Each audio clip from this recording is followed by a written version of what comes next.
Sylvie Bourbon, bonjour. Bonjour Joël. Merci d'être venue jusqu'à la potagère depuis Lausanne.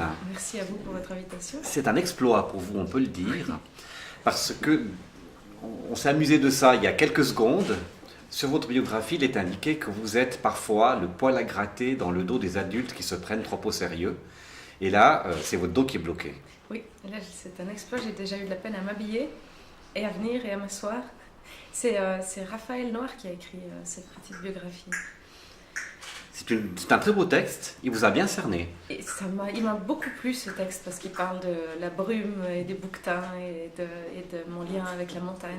C'est un texte qui m'a beaucoup émue. On va parler de votre lien avec la montagne d'ici quelques minutes.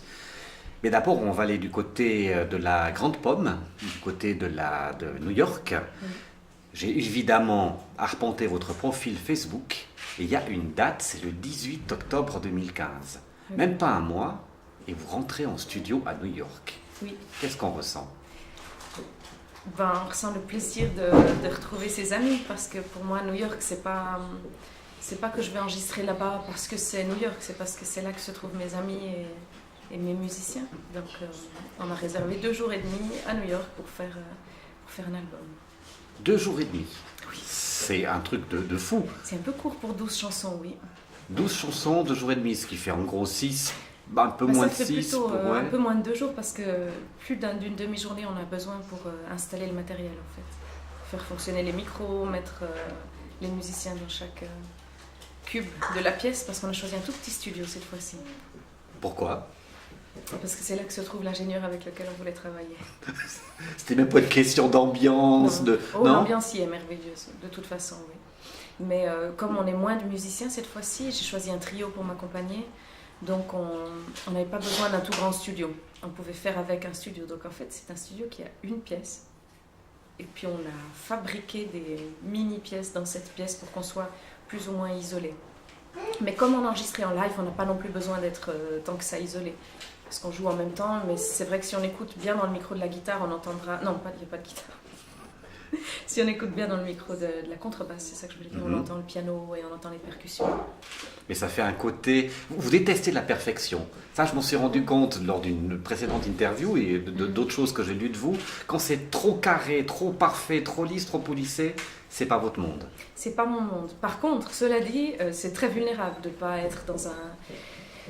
Actuellement, on a l'habitude, je suis désolée, j'ai un peu de peine à respirer là avec mon dos, à me tenir. Mais... Parlez lentement, prenez votre temps. Les oreilles actuellement sont habituées à des sons très léchés. Les gens passent des mois dans les studios à enregistrer leur album phrase par phrase, mot par mot, à utiliser des systèmes informatiques de type autotune pour corriger la voix, pour corriger la hauteur, pour avoir vraiment quelque chose de parfait. Alors, c'est un autre chemin que je fais. Je trouve que c'est un travail très intéressant aussi, ça va chercher d'autres disciplines. Et puis pour moi, c'est vraiment le fait de faire en live. Mais pour certains morceaux que j'ai choisis, c'était compliqué parce qu'ils étaient difficiles. Donc plusieurs fois, on devait reprendre. Et puis, on va garder la prise où les musiciens ne se sont pas trompés et où c'est parfait. Et puis, moi, c'est pas celle-là qui vous intéresse, quoi. Si, c'est celle-là qu'on va garder, mais on espère que c'est celle où j'étais juste aussi.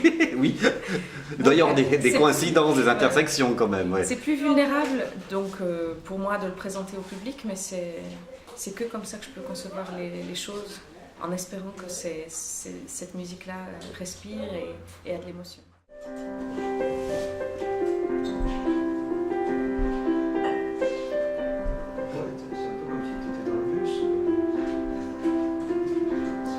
Trop penser